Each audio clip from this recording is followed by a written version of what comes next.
Bienvenidos al Cervatillo, el podcast educativo del Instituto Internacional de Educación Secundaria Medina Azahara de Córdoba. Un programa presentado y dirigido por Rafael Mendoza, profesor del centro.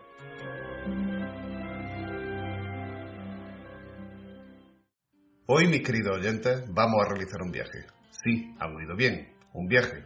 Pero no es un viaje cualquiera, pues durante el mismo recorreremos nada más y nada menos que el infierno, el purgatorio y el cielo de la mano de Dante Alighieri, a través de su más conocida obra, la Comedia, calificada de divina por su biógrafo Boccaccio. Una de las más excelsas obras literarias de todos los tiempos que ha influido de forma notable en toda la literatura posterior y el imaginario colectivo gracias a sus vívidas metáforas y descripciones. Una obra que sigue plenamente vigente más de 700 años después. Para acompañarnos en este fabuloso viaje, contamos hoy, por primera vez en los micrófonos del Cervatillo, con la presencia de la profesora Inmaculada Herencia, una apasionada lectora y gran conocedora también de la obra de Dante. Saludos, compañera, y bienvenida a nuestro modesto programa. Muchas gracias, Rafa. Creo que convendremos que este es uno de los casos en los que no se puede separar la vida del autor de su obra. Vamos, que no es posible comprender la Divina Comedia sin conocer la azarosa vida de su escritor. Por tanto, me gustaría comenzar por una pregunta muy sencilla, pero a la vez muy difícil. ¿Quién era Dante Alighieri? Bueno, pues como bien has dicho, la pregunta no es sencilla y por tanto la respuesta tampoco lo es. Podríamos quedarnos con simplemente la visión de Dante como escritor, pero en realidad eso no abarca toda su vida, sino que habría que recurrir también a cómo era él como político, qué negocios hacía en la familia o cómo era él en los estudios. De todas maneras, creo que su vida realmente es poco conocida, ¿verdad? No tenemos muchos datos biográficos sobre el mismo. No, salvo la biografía, que es casi una geografía por parte de Boccaccio, poco después de su muerte, en realidad lo que tenemos son datos fragmentarios a través de los archivos. Entonces, tenemos que reconstruir todo el hecho de su familia con referencias en contratos, en préstamos y posiblemente en las actas que queden en los archivos florentinos cuando participó en política. ¿Cuál es el origen de su familia? Pues Alessandro Barbero no lo tiene claro porque en realidad, como he dicho antes, no tenemos los datos, no tenemos una reconstrucción clara de la vida, pero sí es verdad que se sospecha o se tiene indicios de que era una familia dedicada al préstamo. Cosa que en Florencia, con la situación económica, con la situación política entre segunda mitad del siglo XIII y principio del siglo XIV, era una situación económicamente muy boyante. Con lo cual, a partir de eso, la clasificación social que había en Florencia en aquella época sí permitía que en algunos casos algunas familias pudieran ascender a estratos sociales más altos y no tanto por el nacimiento. En este caso estamos hablando de nobleza por mérito más que nobleza de sangre, que es lo que se conoce normalmente en el resto de Europa. Como en España, por ejemplo. Como en España, como en Francia, como feudalismo clásico, cosa que en Italia no existía.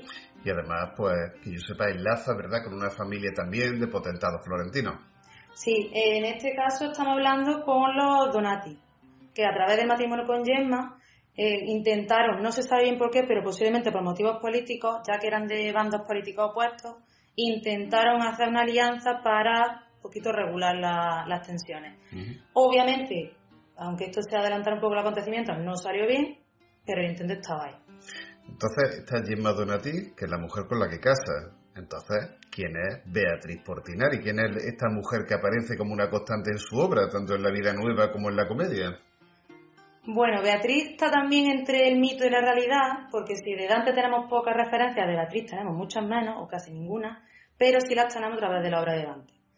Entonces se cree a través de lo que dijo Dante, se sabe que era una joven de la familia Portinari que estaba próxima, tanto en el vecindario como ideológicamente estaba próxima a los Alighieri, y la conoció, según cuenta de la vida nueva, la conoció un día primero cuando eran niños, los dos con 8 o 9 años, y pasan otros 8 o 9 años, con 18 años aproximadamente o 17, la vuelve a encontrar. Luego ocurre que ella estaba casada, la casan con una familia con los Cervi. También el mismo motivo que Dante, por motivos políticos. Queda ahí, pasa ahí es un personaje en realidad literario que pasa de ser un objeto, la mujer como objeto, a mujer como sujeto activo. Pero eso se verá ya más adelante en el resto de la obra.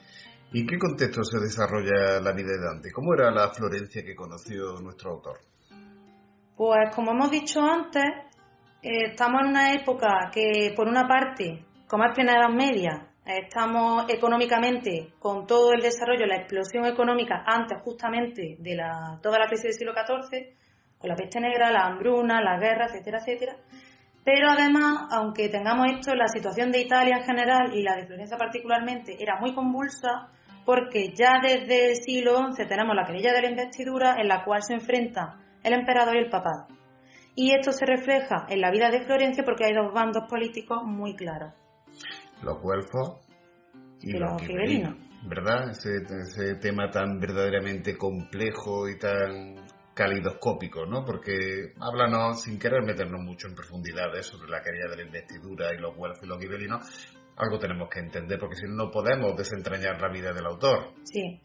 A ver, la querella de la investidura comienza en el siglo XI y se resuelve cerca de un siglo después con el concordato de Worms, en el cual el emperador quería arrogarse la capacidad de nombrar los cargos eclesiásticos y el papado se estaba negando a ello. Como Italia además era la manzana de la discordia porque era el territorio más ambicioso y el que más querían los emperadores, no solamente por Carlomagno, sino después el Sacro Imperio Romano Germánico, pues claro, era allí donde se estaba disputando mucho más todo este terreno de la adquisición de cargos eclesiásticos. En el siglo XII, con el concordato de Worms, se resuelve o se queda medio resuelto, pero no definitivamente, y esto deriva en que dentro de las mismas ciudades, porque Italia hasta el siglo XIX no era un estado compacto, consiguen que en todas las ciudades se vayan dividiendo en dos bandos. Los güelfos por una parte, que eran los que defendían al papado, y los gibelinos que defendían al emperador. ¿Y en qué partido estaba Dante? Dante estaba dentro de los güelfos, pero luego habría que hacer un inciso y hablar de que dentro del partido güelfo había dos facciones, los negros y los blancos. Y Dante estaba dentro de los güelfos blancos, que posteriormente a la larga, con todas las vicisitudes, con el exilio, con las disputas políticas, terminan aproximándose mucho más a los gibelinos que al papado, por culpa de Bonifacio VIII. Pero no nos adelantemos. Entonces tenemos un Dante que participa en política, de hecho participa incluso en batallas, no solamente utiliza la pluma, como se diría, sino también la espada, y que además ocupa ciertos puestos de responsabilidad en Florencia, sí. ¿Verdad? Sí, en algunos cargos políticos, sobre todo elegidos por los barrios, que en el caso de Castilla, por hacer una semejanza, serían las colaciones o collaciones, en el caso de Florencia eran los sextos. Y en el caso de Dante, más concretamente, el Porta San Piero. Pues eran elegidos por los barrios, tenían que representar a su barrio en una asamblea, que era el Consejo de los 100. Bueno, estarán descubriendo nuestros oyentes, efectivamente, que doña Inmaculada Herencia es una historiadora medievalista y que tiene un conocimiento muy profundo del tema que estamos trabajando, ¿verdad? Hoy. Así que no solamente conoce a Dante, sino perfectamente el contexto, lo cual es una auténtica maravilla. Es un periodo, sin embargo, también prolífico desde el punto de vista literario, porque antes de la Divina Comedia Dante escribe muchas otras cosas, ¿verdad? Sí, de hecho se sospecha que en realidad la verdadera vocación de Dante era la literaria, que ejerció la política porque prácticamente era lo que le correspondía por estatus y por ubicación, pero lo que él pretendía desde muy joven era dedicarse a la literatura.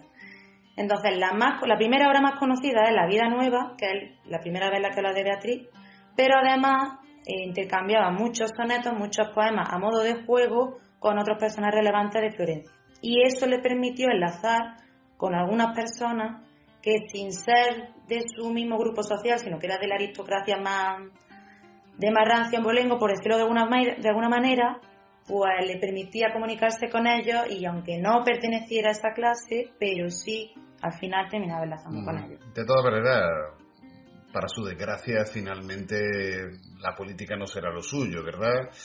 De hecho, habrá un conflicto con el papado en el que él tomará parte y será lo que termine derivando en su exilio. Un exilio que si no significaba ser quemado en la hoguera, ¿no? Hacia principios del siglo XIV. Sí, y de hecho él dentro de la lista o de las múltiples listas que hicieron los huelfoneros cuando ya tomaron el poder en Florencia, él fue de los poquitos a los que se le prohibió siquiera o a los que no se le permitió siquiera solicitar perdón, porque hubo otros tantos de los güelfos blancos que sí lo consiguieron, sí. Pero él era como... Para resumir un poquito, para que nos entiendan nuestros oyentes, ¿verdad? Algo así como que el Papa Bonifacio VIII le había pedido ayuda para luchar con una facción nobiliaria y él no era partidario de seguir apoyando al Papa, con lo cual los güelfos blancos a los que él pertenecía eran un poquito más independientes de la autoridad del Papa y eso Bonifacio VIII no se lo perdonó. No, y de hecho él votó en contra, cuando estaba ejerciendo la política, votó en contra de tomar medidas contra estas familias que estaban dentro de los magnatis porque muchos de ellos eran amigos de él. Comprendo.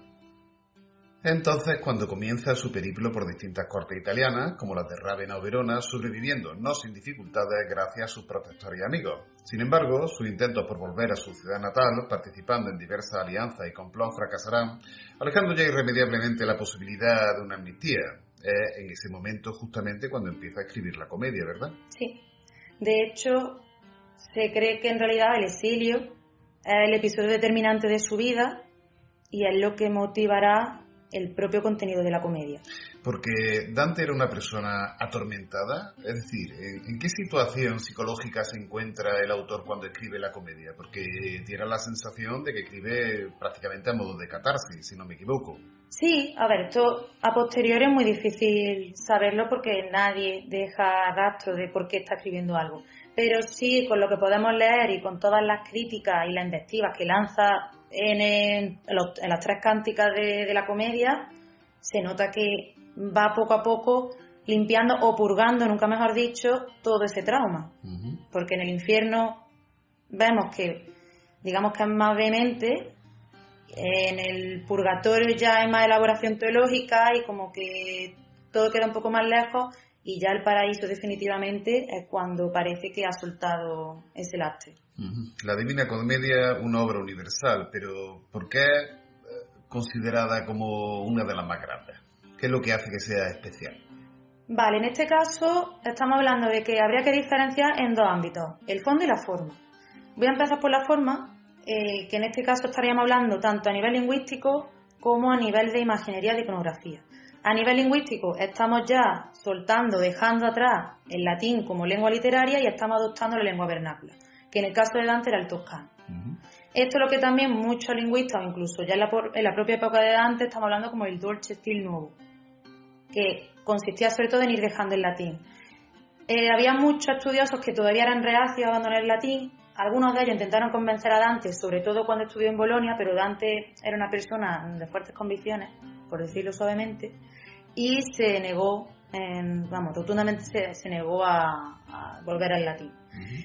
Por la parte de iconografía, sobre todo estaríamos hablando de que es el primero que da una visión iconográfica no solamente del infierno, sino también sobre todo del purgatorio, que aunque estaba definido ya en algunos concilios, pero fue él el que le dio forma. Y por último, el tema de la métrica. Porque la métrica basada en el 3. En el 3 como símbolo de la Trinidad. Con lo cual tenemos todo múltiplo del número 3, tenemos estrofa organizada en 3 versos, cada canto tenemos 33 versos, 33 estrofas. 33, efectivamente. 33 cantos, que junto con la introducción hacen 100, que es un número muy cabalístico, ¿verdad? Sí, además que el que le permitía, digamos, hacer el número más redondo como la plenitud. Totalmente.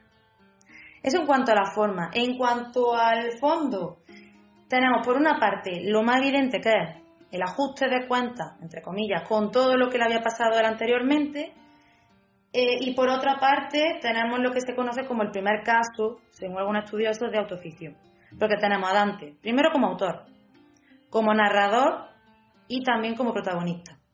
Con lo cual es la primera vez que se hace esto en toda la historia literaria y marcará el modelo de lo que vendrá después posteriormente. Sí, porque durante su obra hay muchas falsas profecías. Él toma un punto de partida, que es el año 1300, sí. Pero claro, la Divina Comedia se va haciendo en los años posteriores, de manera que va adelantando en la Divina Comedia como si fuese a acertar cosas que él ya ha vivido, son falsas profecías. Sí, aunque él incluso deja algunos rastros en la comedia en los cuales prácticamente se atribuye como un don de profecía, aunque lo haga posteriori, porque juega un poco con el lector y lo sitúa anteriormente. Pero es que la Divina Comedia además es un verdadero compendio del saber universal que reúne pues prácticamente todo el conocimiento que había hasta la época y no tiene ningún reparo en unir el conocimiento clásico con los mitos artúricos, con la teología cristiana o la política de su época. Sí, que en este caso prácticamente Dante estamos ya hablando del primer humanista, aunque nos estamos anticipando mucho, prácticamente un siglo, a lo que después en la propia Italia se conocerá como humanismo renacimiento. Y ya iremos viendo cuando vayamos avanzando por la Divina Comedia que se trata todo. Se trata, por ejemplo, de la anatomía humana, de la teología.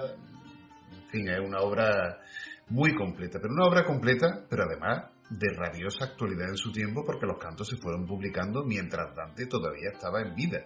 Sí, es una práctica muy habitual en cuestión literaria, no solamente en Italia, sino que también en España conocemos muchos sonetos de Quevedo, de Góngora, se divulgaban de mano en mano, y todavía más cuando no tenemos imprenta aún. Entonces, ya en su época Dante fue adquiriendo más notoriedad gracias a la divulgación de estos cantos, primero el infierno, luego el purgatorio, y con el paraíso pues tenemos esa disyuntiva que casi no le da tiempo a terminarlo. Y además temas que son de ayer y hoy, de ayer y de siempre podríamos decir, ¿verdad? Porque trata pues las conjuras políticas, la codicia, los pecados capitales, los nuevos ricos, temas que podríamos encontrar en cualquier novela actual o cualquier serie de televisión. Claro. Los temas que quiero decir que cuando uno lee la comedia, ¿verdad? Puede imaginarse muchas cosas del pasado, del presente. Claro, es que una obra clásica, una obra maestra, al final tiene que recurrir a los grandes temas de la humanidad. Y esto desde Homero. Y eso es quizás lo que la hace también tan grande, ¿verdad? Y que nos permite conectar con una obra que tiene 700 años y que no ha perdido vigor. Además, a mí particularmente me atrae el enorme afán por buscar la verdad que tiene el autor, que no deja prácticamente títere con cabeza y además no escatima en su crítica a reyes, papas, etcétera, ¿verdad? Coscienza fusca, o della propria o dell'altrui vergogna, pur sentirà la tua parola brusca, ma non di men, rimossa ogni menzogna, tutta tua vision fa manifesta e lascia pur grattar dov'è la rogna, che se la voce tua sarà molesta nel primo gusto, vital nodrimento lascerà poi quando sarà digesta. Questo tuo grido farà come vento che le più alte cime più percuote, e ciò non fa d'onor poco argomento. Solo una conciencia manchada por vergüenza ajena o propia percibirá pereza en tus palabras. Con todo, rechazando la mentira, declara tu visión abiertamente y deja que se rasquen los sarnosos. Que si tu voz en el primer bocado resulta amarga, al fin dará provecho y alimento después de digerida. Tu grito golpeará como hace el viento, con más fuerza las cúspides más altas, y esto es causa de honor y no pequeña. Son las palabras de su familiar Cacciaguida, en una de las partes de la comedia, que resultan tremendamente interesantes, sobre todo porque nos permite acercarnos a la voluntad del autor, ¿verdad? Sí. Pero dejemos ya de hablar de la vida y la obra del autor, porque estamos en la noche del 25 de marzo y toca descender a los infiernos.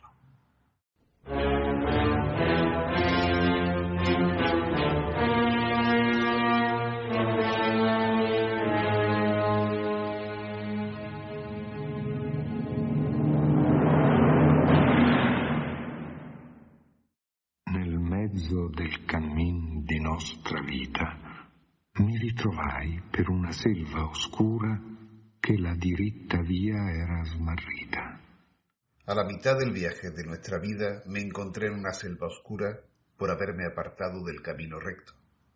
Así comienza Dante su singladura, atemorizado por las bestias que le salen al paso en el camino, símbolos del pecado. Pero el poeta no estará solo en el viaje, sino que encontrará la compañía de Virgilio, que lo guiará en el siniestro camino. Ven a mi zaga y déjales que hablen. Resiste como torre cuya cima no cae nunca, por más que sople el viento. Que el hombre al que le brotan pensamientos sin parar se desvía de su meta, porque el ardor de uno aplaca al otro. ¿Qué podía decir si no te sigo? ¿Por qué Virgilio? A ver, con esto de Virgilio tenemos varias teorías. En primer lugar, podremos recurrir a él como también un modelo en la enseñanza de la época, porque se tomaba también a Virgilio como no un autor cristiano, pero sí, al menos en cuanto a su ética, sí era más próximo a lo que el cristianismo consideraba adecuado para la educación de los jóvenes. Y por otra parte, podríamos recurrir a la estructura formal, porque estamos haciendo poesía épica, aunque el tema sea completamente diferente, porque estamos hablando de los tres grandes reinos del cristianismo, pero sí se produce una transformación del protagonista, en este caso Dante. Y por último, también podríamos recurrir a Virgilio como recurso de autoridad, y un modelo con el cual te da la legitimidad para poder expresar lo que quieras expresar. Uh-huh. ¿Y cómo es el infierno de Dante? Porque es la parte quizás más conocida de su obra. Sí, es la más conocida por todo lo que implica las descripciones que hizo del lugar, pero si tuviéramos que describirlo de alguna manera muy genérica, sería el espacio en el cual aquellas personas privadas de toda posibilidad de salvación están allí penando sus culpas y todo lo que hicieron en vida. Lugar terrible al que se accede a través de unas puertas que rodeen el autor, el escultor francés impresionista Imaginase, sobre las que aparece además una inscripción, ¿verdad? Sí. Per me si va nella città dolente, per me si va nell'eterno dolore, per me si va tra la perduta gente. Giustizia mosse il mio alto fattore, fecemi la divina podestate, la somma sapienza e il primo amore. Dinanzi a me non fuor cose create se non eterne, e io eterno duro. Lasciate ogni speranza, voi che entrate. Por mí se entra en la ciudad doliente, por mí se entra en el dolor eterno, por mí se llega a la perdida gente. La justicia movió a mi creador, me hizo la divina potestad, el saber sumo y el amor primero. Antes de mí tan solo se crearon cosas eternas, y yo eterna duro. Dejad toda esperanza a los que entráis. Un infierno que tiene muchas partes, ¿verdad? Creo que incluso antes hay un antiinfierno. Sí, el antiinfierno, como siempre en los tres reinos hay un espacio en el cual, digamos que es el zaguán de las casas antiguas, y en este caso el antiinfierno donde están los pusilánimes. Uh-huh. Y a continuación pues ya vendrían los círculos como tales del infierno. Pero hay una parte muy curiosa, ¿no? Que es el limbo, porque a mí, particularmente cuando leí, me sonó extraño que el limbo estuviese colocado al comienzo del infierno. Sí, es raro y es curioso. Incluso la patrística de los primeros siglos del cristianismo la califica como un espacio aparte, pero posiblemente Dante la incluya aquí para no romper la estructura tripartita. Pero hay personajes muy curiosos, no están solamente las almas de los niños que no han sido bautizados, nos encontramos ahí nada más y nada menos que a todos los pensadores clásicos.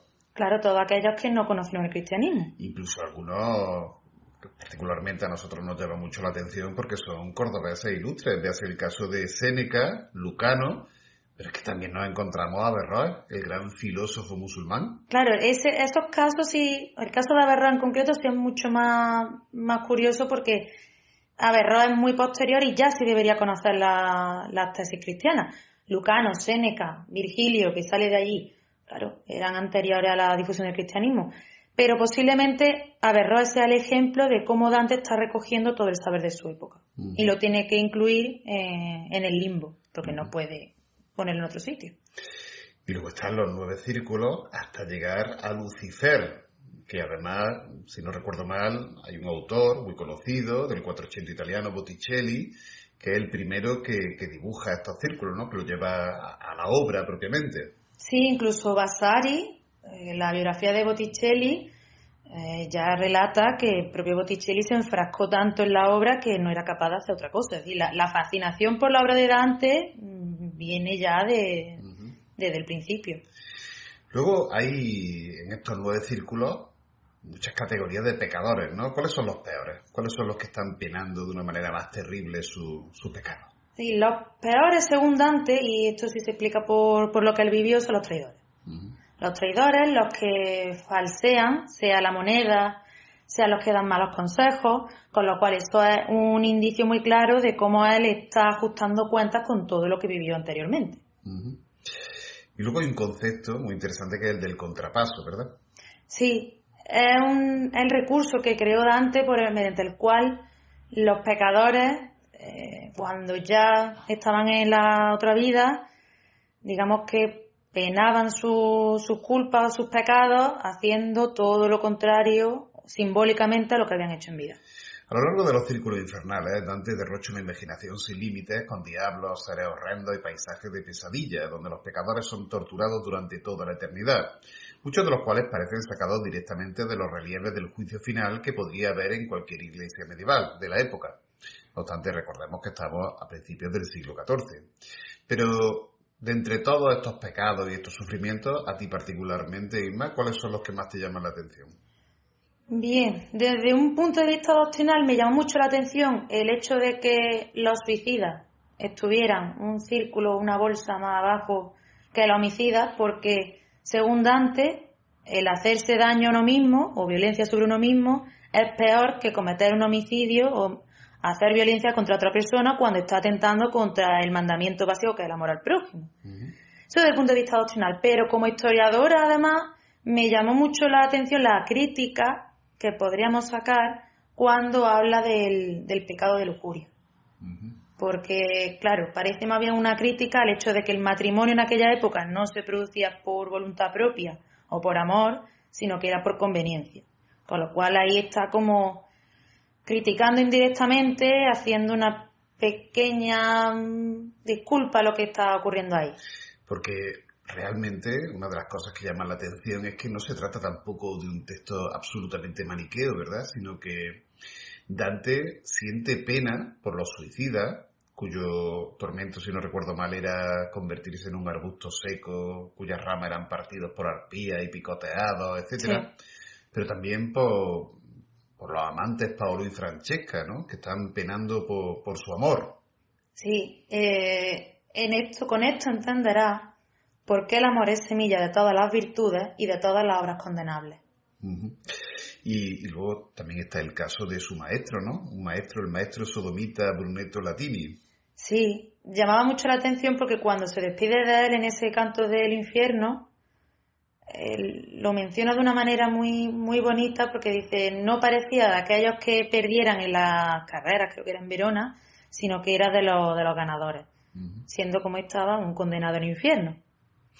Por contra, en otros casos no hay piedad, como cuando, por ejemplo, cruza la laguna Estigia a bordo de la barca de Flegias y Filippo Argenti, un político florentino, rival de Dante, que al parecer en una ocasión lo había bofeteado y se opuso a la revocación del edicto a cargo del poeta, que había confiscado sus bienes, e intenta encaramar a la misma.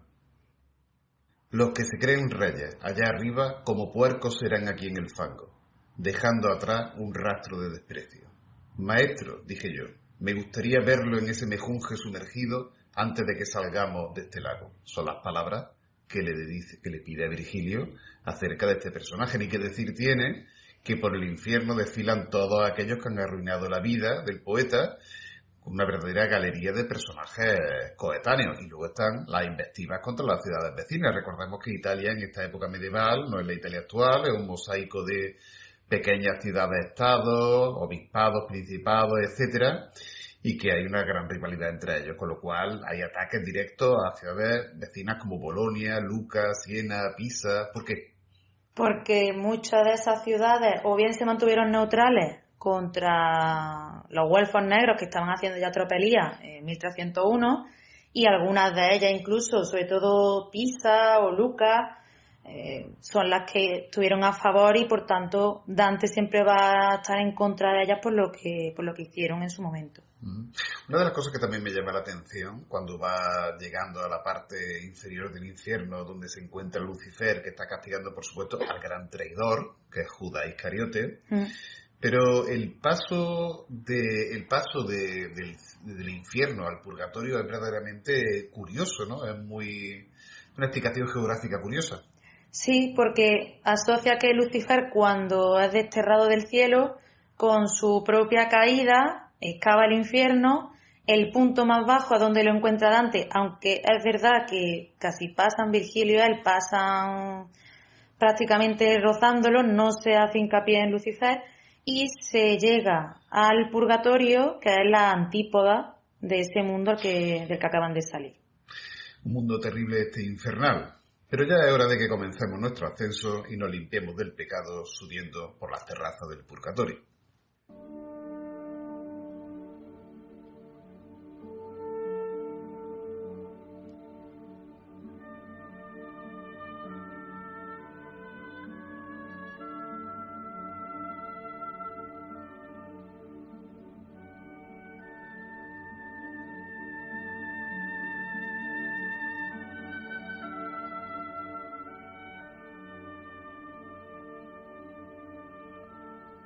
Y bien, ¿y qué es el purgatorio? Pues en este caso es el espacio al que se destinan todas aquellas personas que, aun habiendo cometido pecados en vida, sí se arrepienten, al contrario de los que están en el infierno, y allí hay una serie de cornisas, que sí las define Dante, en la cual cada una de esas cornisas se corresponden con los 7 pecados capitales. Esos pecados capitales los va a simbolizar Dante cuando le graban las 7 P en la frente, una P por cada pecado, y conforme vaya ascendiendo tendrá que ir un ángel, cuando vaya cambiando de cornisa, un ángel con el roce de un ala le irá borrando esa P. Que recordemos, los pecados capitales son la ira, la soberbia, la lujuria, la gula, la pereza, la codicia. Muy bien, muy bien. Existe también un antepurgatorio, que son el lugar que ocupan los arrepentidos en el último momento. Sí, como que se le da la última oportunidad de que en el instante final pueden arrepentirse y eso ya les permite poder entrar en el purgatorio y no entrar en el infierno. A mí me encantó la parte, como historiador del arte, de la soberbia de los artistas. Cuando dice: «Oh vanagloria del ingenio humano, qué poco dura el verde en vuestras hojas si los días más fértiles se alejan. Cimabue creía que ostentaba el triunfo de la pintura y ahora el éxito es de Giotto y su fama queda oscura. También un Guido le ha quitado al otro la gloria de la lengua y es posible que haya nacido quien desbanque a ambos». Ese que iba a desbancar a ambos es el propio Dante. Es un autor bien pagado de sí mismo. Sí, además estaba muy seguro de lo que estaba haciendo y él pretendía con esa obra, primero, digamos, redimirse a ojos de Florencia. Y segundo, eso lo dice él más adelante, quería que lo coronasen con laurel en el baptisterio. Y lo consigue, desde luego. Luego también hay otro canto dedicado a los codiciosos que llama un poquito a la risa, ¿no? Porque los codiciosos, su castigo es que están tumbados boca abajo por haber mirado excesivamente las cosas terrenales. Sí, esto es un ejemplo del contrapaso. Y dentro de la comedia, dentro de que todo muy oscuro, muy teológico, siempre hay momentos para un poco invitar a la sorna y a la risa. Con lo cual Dante va dando una de cal y una de arena. Sí, hay momentos bastante tragicómicos, ¿verdad? Sí. Y luego, de vez en cuando, pues mete alguna idea cuanto menos curiosa, ¿no? Como la crítica a las descocadas mujeres florentinas. Sí, ahí es también un poco de humor, un poco de amargura, y teniendo en cuenta que el propio Dante se dejó a su esposo en Florencia cuando partió al exilio, llama la atención. Pero yo creo que el clímax de esta parte, el momento culmen, ¿verdad?, llega cuando se encuentra nada más y nada menos, y al principio no la reconoce, con Beatriz. Sí. Que no es un encuentro nada fácil, no es un encuentro amoroso al uso, es otra cosa distinta, una mezcla de culpa y confesión. ¿Qué foso infranqueable? ¿Qué cadena hicieron que perdiesen la esperanza de superarlo y seguir camino? ¿Y qué ventaja? ¿Qué provecho viste en esos otros bienes y deseos para que prefirieras cortejarlos? Yo exhalé entonces un suspiro amargo y apenas tuve voz para decirle, llorando, estas palabras que mis labios pronunciaron. Las cosas evidentes con su falso placer me descarriaron cuando dejé de ver vuestro semblante. Y ella, aunque callase o negase lo que confiesa, no sería menos visible tu pecado. El juez lo sabe. Mas cuando brota de la misma boca del pecador la acusación, la muela de nuestro tribunal embota el filo. El purgatorio termina tras beber las aguas del Leteo y el Eunoé, ¿verdad? Son dos ríos que hacen olvidar las cosas malas y recordar las buenas. Entonces es cuando el poeta sigue a Beatriz y va a llegar al último lugar, al último de los reinos, que es el paraíso.